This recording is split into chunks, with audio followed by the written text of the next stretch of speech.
dag erum við að reynslu aka Mustang Mach-E GT. Þessi Mustang Mach-E fer svolítið í taugarnar á Mustang pjuristum. Út af því að Mustang pjuristar eru yfirleitt vel miðaldra menn sem að áttu bensín Mustang bíla í æsku. Eða eru aldrei upp við að feður þeirra bræður áttu Mustang. Þess vegna finnst þeim þessi rafmagns Mustang ekki vera alvöru Mustang.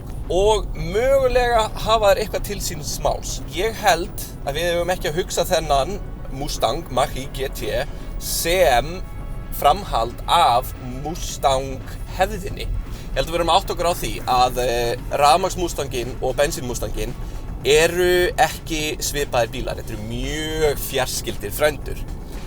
Ástæðan fyrir því að þessi rafmagnsbíl ber nafnið Mustang er út af því að Ford vantaði eitthvað grípandi þegar það var að búa til markaðs- og kynningarefni fyrir nýja rafmagnsbílinn sem var búið að vera hanna.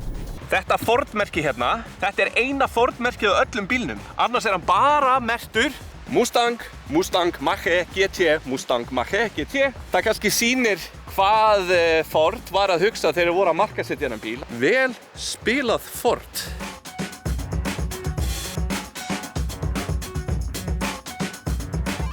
Þessi Mustang Mach-E GT er sportútgáfan af venjulega Mustang Mach-E. Það sem að þessi bíl hefur fram yfir venjulegu bílana er að hann hefur meiri kraft, hann hefur reyndar minni drægni. Það er út af því að maður fórnar drægninni fyrir kraftinn. Ekki að það skipti mig neinu máli persónulega, ég myndi allan daginn velja kraftinn fram yfir drægnina. Þessi bíl er ykkur 480 hestöfl og hefur ykkur 813 Nm togi. Hann er 3,7 sekundur frá 0 upp í 100 sem er bara virkilega gott fyrir rafmagnsbíl og er drægnin einhverjir 435 km. Þessi bíl er líka einhverjum 10 mm lægri en standard Mustang Mach-E. Þessi Mustang Mach-E GT kemur líka á stærri felgum en standard Mustanginn. Hann kemur á 20 tómum felgum og eru dekkin aðeins breiðari líka. Og hann kemur líka með Brembo bremsum sem eru svona rauðar og fínar sem að sýnir líka að jú, þetta er GT bíl. Það sem ég fíla sérstaklega við þessar 20 tómum felgur er það að þetta eru alvöru felgur.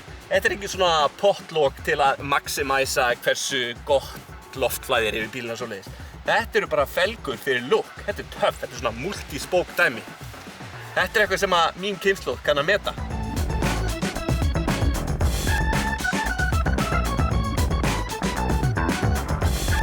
Hérna frammi höfum við risa spjaldtölvu sem að hefur að geyma afþreyingakerfið. Þetta afþreyingakerfi minnir pínu á ákveðið bandarískt rafmagnsbílafyrirtæki fyrir utan eitt. Að á Mustangnum þá er ég með svona hækka og lækkatakka hérna.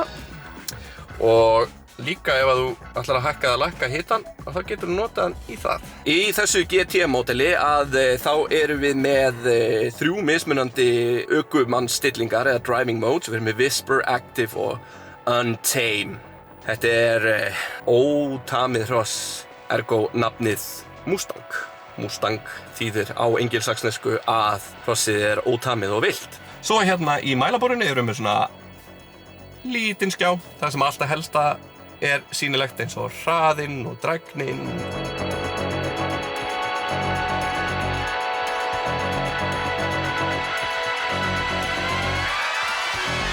Það er tvennt aftar á þessum bíl sem að lætur fólki umferðinu vita og sért á GT Mustang en ekki bara venjulegu Mach-E. Það er diffuser splitterinn hérna aftan sem alveg örugglega gerir fullt. Og svo erum við með það sem að hrossið er vanlega, þar erum við með GT-merki. Það er enginn í vafa það, það sért á GT-bíl. Svo svona smá homage á gömlu Mustangana. Það er á afturljósin hérna, sjáu þið. Þetta lítur kunnulega út. Hérna framan er hann með þetta spoilerlip hérna. Á venjulegu Mustang bílunum þá er grillið samlitað bílnum sjálfum en á GT-útgáfunni þá er það svona svart. Og svo hrossið, það lýsist upp í myrkri.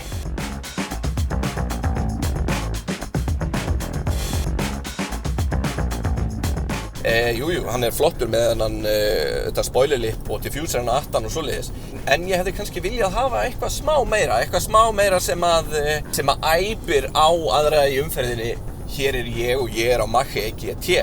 En að sama skapi maður þá færa rök fyrir því að þetta sé hinn fullkomni sleeperbíl. Það fer ekki mikið fyrir honum, en hann hefur samt feikinn og hestöflum.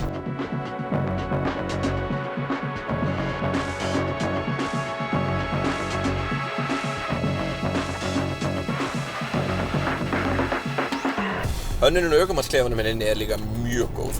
Þeim svona fínt, fallegt rúskinn hérna á hurðinni til dæmis, það mjúkt efni allstaðar, það ekkert svona ódýrt plastdæmi í gangi neins staðar.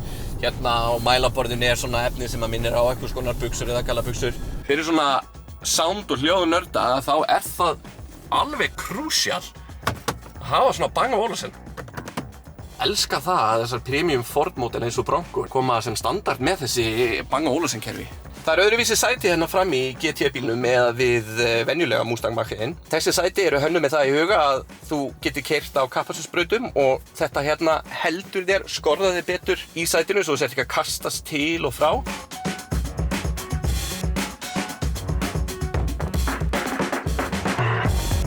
Plássið aftar í þessum bíl merkilega gott með að þetta svona fastback og þetta svona crossover SUV bíl.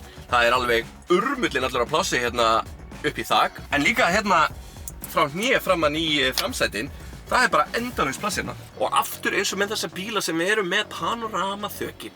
Það ekki þessi innilokunarkennt, maður eitthvað svo opinn og frýr. Þetta rosa þægilegt. Bíllinn tvítóna, þannig að þegar maður horfir á hann þá lítur hann út fyrir að halla miklu meira að aftan en hann raun gerir. En það sem tvítóna, þá toppurinn svona svartur og hann kemur aðeins út. Og það svona kannski pínu blekkjandi fyrir augað. Þessi bíll svona allra helst að keppa við, held ég, Tesla Model Y. Teslan hefur það fram yfir þennan bíl til dæmis að hún með meiri drægni. En það sem að þessi bíll hefur fram yfir Tesluna að hann hefur miklu meira presence. Hann miklu fallegri á að líta. Ef að þú ert manneskja sem að hefur áhuga á smekk og fallegum hlutum, þá myndi ég velja þennan bíl miklu frekar fram yfir Tesla Model Y.